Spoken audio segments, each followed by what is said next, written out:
నమస్తే. Welcome to social post. నేను మీ వెల్లి చక్రధర్. ఇవాళ చాలామంది స్టాక్ మార్కెట్ పడిపోతుంది. ఇట్లాంటి టైంలో మనం ఏదన్నా తీసుకోవాలా జాగ్రత్తలు అంటున్నారు. ఇప్పుడు స్టాక్ మార్కెట్ అనేది పడడం అనేది సహజమే. ఎందుకంటే మార్కెట్ అంటేనే అప్ అండ్ డౌన్స్. ఇప్పుడు చూడండి, ఈవెన్ మనం కూరగాయల మార్కెట్‌కెళ్ళినా గూడా ఒకరోజు ఉన్నట్టుగా కూరగాయల ధరలు వేరే రోజు ఉండవు. మారిపోతూ ఉంటాయి. సో, అలాగే స్టాక్ మార్కెట్‌లో షేర్స్ కూడా అప్పటికప్పుడు మారిపోతూ ఉంటాయి. సో, డిమాండ్ అండ్ సప్లై బట్టే మనకి ఈ షేర్ ప్రైస్ అనేది వాలటాలిటీ ఉంటుందండి. సో, స్టాక్ మార్కెట్‌లో ఎప్పుడైతే మార్కెట్ పెరుగుతుంది, పడుతుంది కాబట్టి మనం చెప్పేదేంటంటే ప్రతి ఒక్క ఇన్వెస్టర్‌కి ఒక 15 ఇయర్స్ హారిజన్ కనుక ఉంటే, అట్లాంటి టైంలో వాళ్ళే ఎక్కువ మంది ఇన్వెస్ట్‌మెంట్ చేయడం అనేది చెప్తుంటాం. ఎందుకు 15 ఇయర్స్ అనేది చూద్దాం. ఇప్పుడు చూడండి, చాలా మంది చెప్తారు ఒక మ్యూచువల్ ఫండ్స్‌లో కావచ్చు, ఒక స్టాక్ మార్కెట్‌లో కావచ్చు, ఎప్పుడైనా మీరు ఇన్వెస్ట్‌మెంట్ చేసినప్పుడు ఒక 15 ఇయర్స్ కనుక మీరు వెయిట్ చేస్తే మీకు మంచి రిటర్న్స్ వస్తాయి అంటాం. ఎందుకు అంటే, ఇప్పుడు చూడండి, ఫర్ ఎగ్జాంపుల్ చెప్తాను. ఒక 100 కంపెనీస్ స్టార్ట్ అయినాయి అనుకుందాం. సో, అలా 100 కంపెనీస్ స్టార్ట్ అయినప్పుడు ఆ 100 కంపెనీస్‌లో నుంచి ఒక క్వాలిటీగా అన్నిటి స్మాల్ క్యాప్. చూడండి, ఏదైనా కంపెనీ మొదలుపెట్టినప్పుడు దాని టర్నోవర్ కావచ్చు చాలా తక్కువగా ఉంటుంది టర్నోవర్. సో, చిన్న కంపెనీలతోనే స్టార్ట్ అవుతాయి. సో, చిన్నగా ఒక రూమ్‌లో స్టార్ట్ చేసిన కంపెనీలు కూడా ఉన్నాయి. ఒక చిన్న ఫ్లాట్‌లో స్టార్ట్ చేసిన కంపెనీలు కూడా ఉన్నాయి. మనం వినున్నాం. ఈవెన్ ఇన్ఫోసిస్ లాంటి పెద్ద పెద్ద కంపెనీలు కూడా ఒక చిన్న ఫ్లాట్‌లోనే స్టార్ట్ అయ్యాయి. సో, అట్లా చిన్నగా స్టార్ట్ అయిన కంపెనీలే రాబోయే రోజుల్లో పెద్దగా మారతాయన్నమాట. సో, ఒక 100 కంపెనీలు కనుక స్మాల్ క్యాప్‌గా సైజ్‌లో స్టార్ట్ అయిన కంపెనీలు మెల్లమెల్లగా అవి ఒక మిడ్ క్యాప్ రేంజ్‌కి మారటానికి దగ్గర దగ్గర 8 ఇయర్స్ పడుతుంది. అంటే 8 ఏళ్ళు. సో, అలా 8 ఏళ్ళు మనం కనుక వెయిట్ చేస్తే అట్లాంటి 100 కంపెనీల్లో నుంచి కేవలం ఒక 40 కంపెనీస్ మాత్రమే మనకి మిడ్ క్యాప్ కిందకి కన్వర్ట్ అవుతాయి. అలా మిడ్ క్యాప్ అంటే అర్థం ఏంటంటే, ఆ కంపెనీ ఒక స్టేట్ వైజ్ లేదా ఒక కంట్రీ వైడ్‌గా డెవలప్ అయింది అని అర్థం. సో, అట్లాంటి 40 కంపెనీస్‌లో నుంచి కూడా మళ్ళీ లార్జ్ క్యాప్ కింద మారాలి అంటే మళ్ళీ అదనంగా ఇంకో సంవత్సరాలు పడేది 7 ఇయర్స్ పడుతుంది. సో, ముందు ఒక 8 ఇయర్స్ పడుతుంది స్మాల్ క్యాప్ నుంచి మిడ్ క్యాప్ మారటానికి.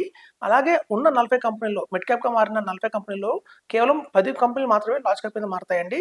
దానికి కూడా అదనంగా 7 ఇయర్స్ టైం పడుతుంది. So, 8 + 7 = 15 years.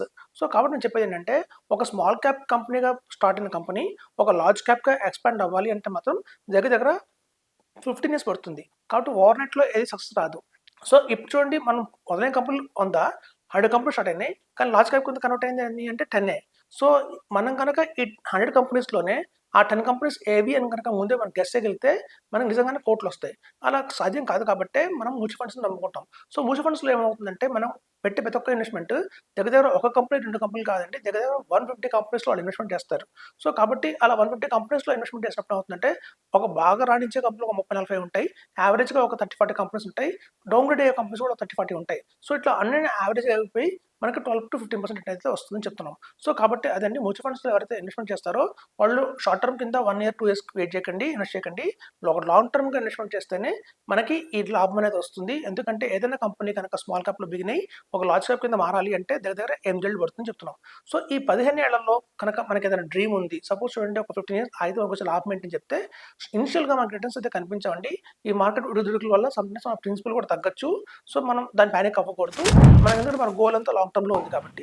సో, ఇప్పుడు చూడండి, సపోజ్ ఎవరైనా కనుక నాకొక 1,00,00,000 కావాలి. ఒక 15 ఇయర్స్‌లో నాకు 1,00,00,000 కావాలి. ఇది సాధ్యమేనా అంటే తప్పకుండా సాధ్యమవుతుందండి. దానికి ఎస్ఐపి ఉంది. Systematic investment plan. ఎవ్రీ నెల గనక మనం ₹15,000 మాత్రం ఎస్ఐపి వేసుకుంటూ వెళ్తే మనం ఖచ్చితంగా మనకి వస్తుందండి 1,00,00,000 ఆఫ్టర్ 15 ఇయర్స్ మనం చూడొచ్చు. సో, అలా ఎవ్రీ మంత్ నేను ఇన్వెస్ట్‌మెంట్ చేయలేను. ఒకసారి ఇన్వెస్ట్‌మెంట్ చేస్తాను. అంటే వన్ టైమ్‌గా ఇన్వెస్ట్‌మెంట్ చేసి వదిలేస్తాను అన్న వాళ్ళు కూడా 12,00,000 అండి. జస్ట్ 12,00,000 కనుక మన దగ్గర అమౌంట్ ఉంది ఇవాళ ఉంటే గనక ఇన్వెస్ట్‌మెంట్ చేసి దాన్ని అలా వదిలేయండి. 15 ఇయర్స్ తర్వాత మీరు 1,00,00,000 ఖచ్చితంగా చూస్తారు. అది మాకున్న ఈ 20 ఏళ్ల ఎక్స్‌పీరియన్స్‌తో మేము చూసాము. ఇప్పుడు చూడండి, చాలామంది పిల్లలు పుట్టంగానే ఒక ఇన్వెస్ట్‌మెంట్ చేసేద్దాము అంటే వాళ్ళ పిల్లల చదువులకి అనుకుంటారు. సో, అట్లా పిల్లల చదువుకు కావచ్చు, లేకపోతే వాళ్ళ మ్యారేజ్‌కి కావచ్చు, అట్లా ఒక లాంగ్ టర్మ్ కమిట్మెంట్ ఉన్నా కూడా ఒక 12,00,000 వన్ టైమ్‌గా ఇన్వెస్ట్‌మెంట్ చేసినా కూడా ప్రాబ్లమ్ లేదండి. మార్కెట్ పడినప్పుడు ఏమవుతుందంటే 12,00,000 మహా అయితే ఒక 11,50,000 దాకా పడొచ్చు. బట్ దీర్ఘకాలికంలో లాంగ్ టర్మ్‌లో కనుక మీరు చూసుకుంటే అది ఖచ్చితంగా 1,00,00,000 అవుతుంది. సో, మన ఇలా ₹15,000 పర్ మంత్ ఇన్వెస్ట్‌మెంట్ చేసినా, లేదా ఒకేసారి 12,00,000 కనుక లంసమ్‌గా ఇన్వెస్ట్‌మెంట్ చేసినా కూడా మనకి రెండిట్లో కూడా మనకి 1,00,00,000 వచ్చే అవకాశం ఉంది. ఇప్పుడు చూడండి, మనం కనుక దీన్ని 50-50 చేద్దాం. అంటే కొంతమంది 12,00,000 మనకు లేవండి అంటారు.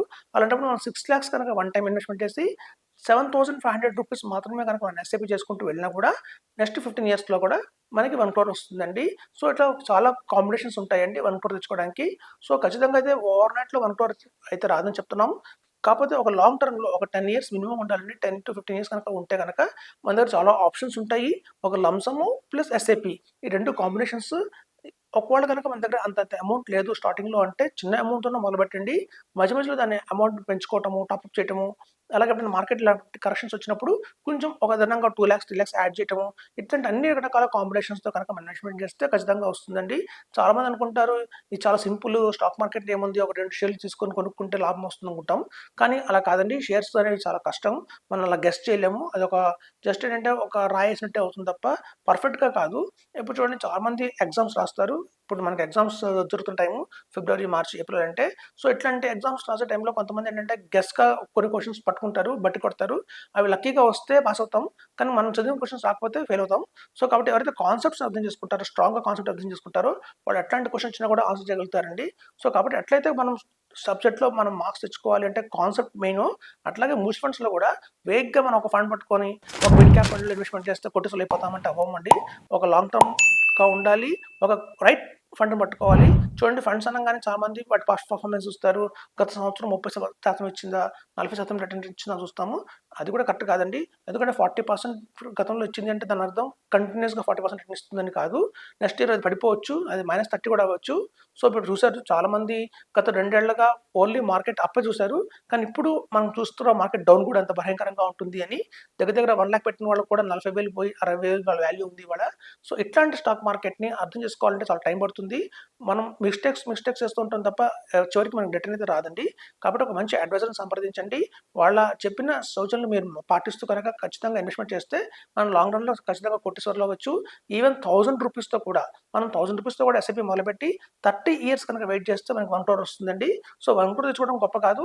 ఎట్లా మనం కనుక ఇన్వెస్ట్‌మెంట్ చేయాలి అనేది పర్టిక్యులర్‌గా తెలుసుకుంటే మాత్రం ఖచ్చితంగా చేయొచ్చని చెప్తున్నాను. Thank you.